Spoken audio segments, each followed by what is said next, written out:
जय हिंद, वंदे मातरम, भारत माता की जय। दोस्तों बहुत बहुत स्वागत है आपका हमारे YouTube चैनल आज की अपडेट्स में। तो दोस्तों आपके लिए आज की बहुत ही जबरदस्त और काम की खबरें निकलकर सामने आ चुकी हैं। एक एक करके हम सभी खबरों के बारे में आपको बताएंगे। तो चलिए सबसे पहले नजर डाल लेते हैं आज की मुख्य हेडलाइंस पर।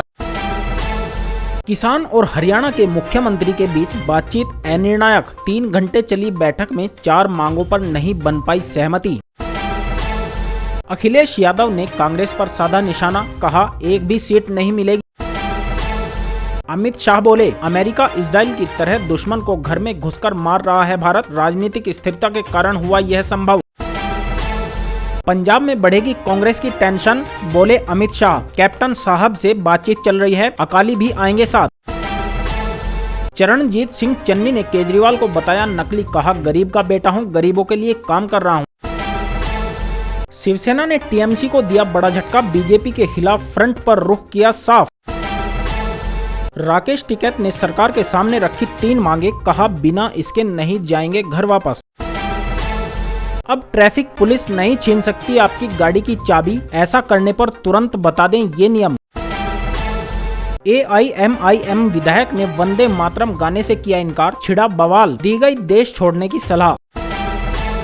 ट्रेन के किराए में मिलने वाली छूट कब से होगी बहाल, जानिए क्या है रेल मंत्री का जवाब। कट्टर तालिबान ने दिखाई नरमी, अब महिलाओं को लेकर लिया ऐसा फैसला। तो दोस्तों ये थी आज की मुख्य हेडलाइंस। आइए अब इन सभी खबरों को विस्तार से जान लेते हैं।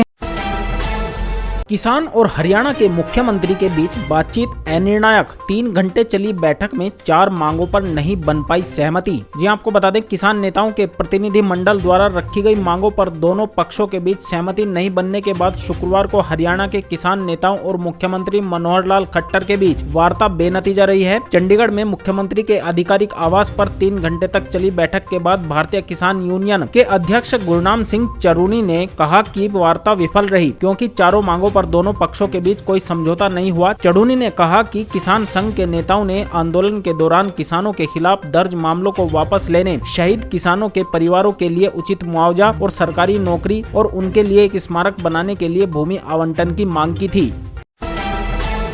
अखिलेश यादव ने कांग्रेस पर साधा निशाना, कहा एक भी सीट नहीं मिलेगी। जी आपको बता दें समाजवादी पार्टी के प्रमुख अखिलेश यादव ने शुक्रवार को पूर्व सहयोगी कांग्रेस पर निशाना साधते हुए दावा किया कि पुरानी पार्टी आगामी चुनावों में अपना खाता भी नहीं खोल पाएगी। यादव ने झांसी में विजय रथ को संबोधित करते हुए प्रियंका वाड्रा के प्रचार अभियान को खारिज कर ये तीखा हमला बोला था। गौरतलब है कि 403 सीटों वाली यूपी विधानसभा के फरवरी 2022 में चुनाव होने वाले हैं। बता दें कि उनका यह बयान कांग्रेस महासचिव प्रियंका वाड्रा द्वारा यादव के प्रचार अभियान की आलोचना के एक दिन बाद आया है। उन्होंने कहा कि यूपी के पूर्व सीएम चुनाव के समय ही एक्टिव होते हैं और दावा किया था कि कांग्रेस कार्यकर्ता सपा के विपरीत लोगों के मुद्दों को उठाने के लिए जेल गए थे। इस मौके पर वाड्रा ने सपा और बसपा दोनों पर सत्ता में रहते हुए जाति और धर्म की राजनीति करने का आरोप भी लगाया था।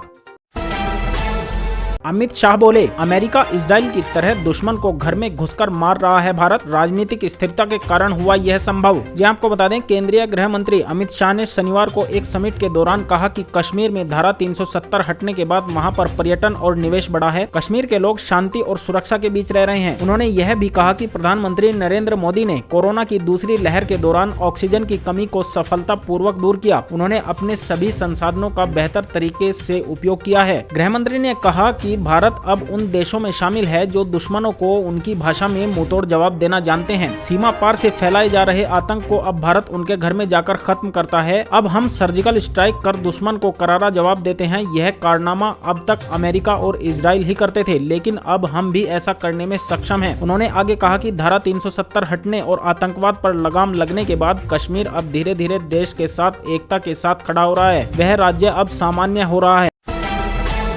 पंजाब में बढ़ेगी कांग्रेस की टेंशन, बोले अमित शाह, कैप्टन साहब से बातचीत चल रही है, अकाली भी आएंगे साथ। जी आपको बता दें केंद्रीय मंत्री अमित शाह ने यूपी चुनाव, पंजाब चुनाव सहित कई मुद्दों पर एक मीडिया कार्यक्रम में बात की। पंजाब विधानसभा चुनाव को लेकर उन्होंने कहा कि हम अकाली दल के साथ बात कर रहे हैं। यही नहीं, पंजाब के पूर्व मुख्यमंत्री अमरिंदर सिंह से भी बातचीत चल रही है। जल्द ही कुछ सकारात्मक चीजें सामने आएंगी। आपको बता दें कि पंजाब में अभी कांग्रेस सत्ता पर काबिज है। यदि भाजपा और अकाली दल साथ आ जाते हैं तो कांग्रेस की चिंता बढ़ जाएगी। ऐसे में यदि इन दोनों पार्टियों के गठबंधन को कैप्टन अपना समर्थन दे देते हैं तो कांग्रेस की राह पंजाब चुनाव में आसान नहीं रह जाएगी। यदि आपको याद हो तो अक्टूबर के पहले सप्ताह में राष्ट्रीय राजधानी दिल्ली की अपनी यात्रा के दौरान अमरिंदर सिंह ने केंद्रीय गृह मंत्री अमित शाह से मुलाकात की थी। कैप्टन ने 18 सितंबर को मुख्यमंत्री पद से इस्तीफा दे दिया था और कांग्रेस पर उन्हें अपमानित करने का आरोप लगाया था। इस घटना के बाद सभी की निगाह पंजाब विधानसभा चुनाव पर टिक गई है।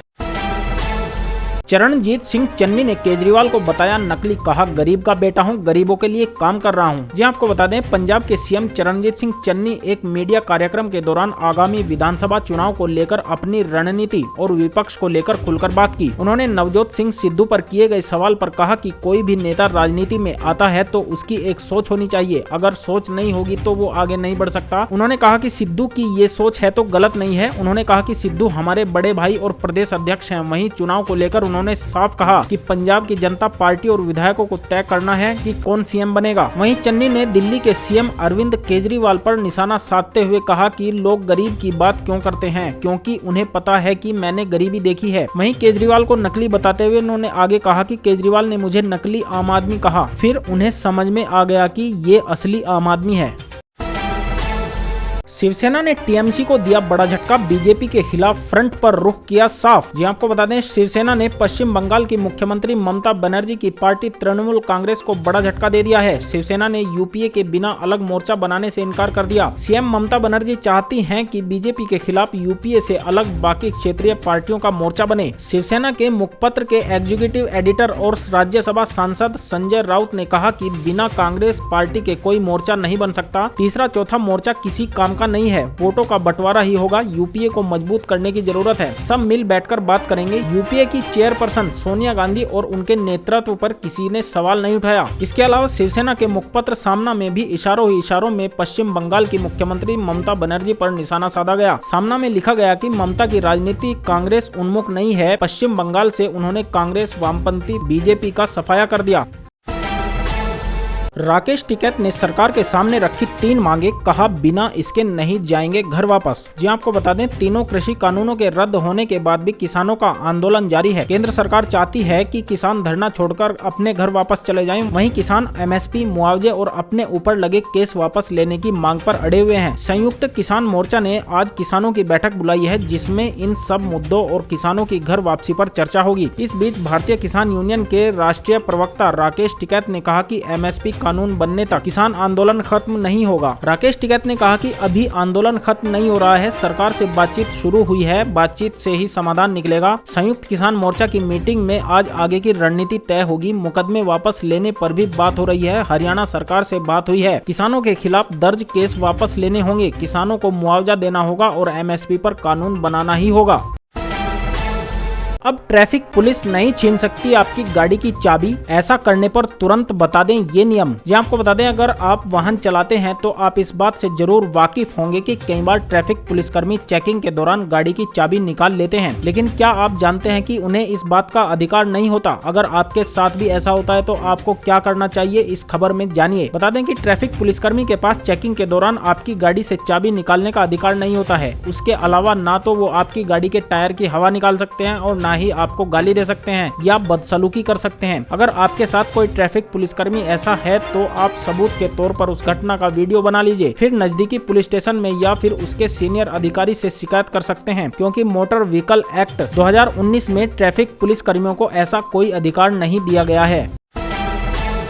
AIMIM विधायक ने वंदे मातरम गाने से किया इनकार, छिड़ा बवाल, दी गई देश छोड़ने की सलाह। जी आपको बता दें, बिहार विधानसभा के शीतकालीन सत्र का आखिरी दिन विवाद के साथ खत्म हुआ। सत्र के समापन के दौरान AIMIM के विधायक अख्तरुल इमाम ने राष्ट्रगीत यानी वंदे मातरम गाने से इनकार कर दिया, जिसके बाद बिहार बीजेपी के नेता अख्तरुल इमाम पर हमलावर हो गए और उन्हें देश छोड़ने की सलाह तक दे डाली। बिहार विधानसभा के शीतकालीन सत्र के आखिरी दिन राष्ट्रगीत को लेकर जमकर हंगामा हुआ। सदन के अंदर तब विवाद खड़ा हो गया जब असदुद्दीन ओवैसी की पार्टी के विधायक ने राष्ट्रगीत गाने से इनकार कर दिया। अख्तरुल इमान ने सदन में वंदे मातरम गाने को लेकर सवाल खड़े किए। वहीं बिहार विधानसभा अध्यक्ष विजय कुमार सिन्हा ने कहा कि सदन की शुरुआत राष्ट्रगान और समापन राष्ट्रगीत से होना अच्छी परंपरा है, इससे गर्व महसूस होता है।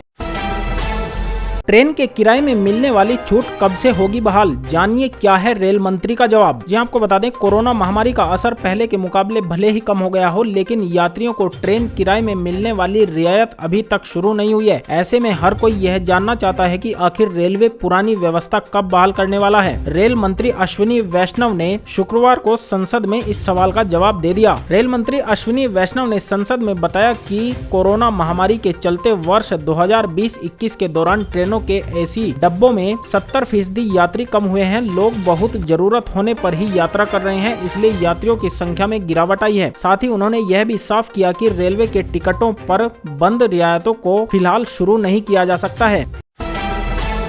कट्टर तालिबान ने दिखाई नरमी, अब महिलाओं को लेकर लिया ऐसा फैसला। जी आपको बता दें, अपने कट्टर कानूनों के लिए आलोचना झेलने वाले तालिबान ने एक अच्छा फैसला ले लिया है। अफगानिस्तान की तालिबान सरकार ने महिलाओं की जबरन शादी पर रोक लगा दी है। तालिबान के सर्वोच्च नेता हिब्तुल्लाह अखुनजादा ने शुक्रवार को कहा कि सरकार ने महिलाओं की जबरन शादी पर प्रतिबंध लगा दिया है।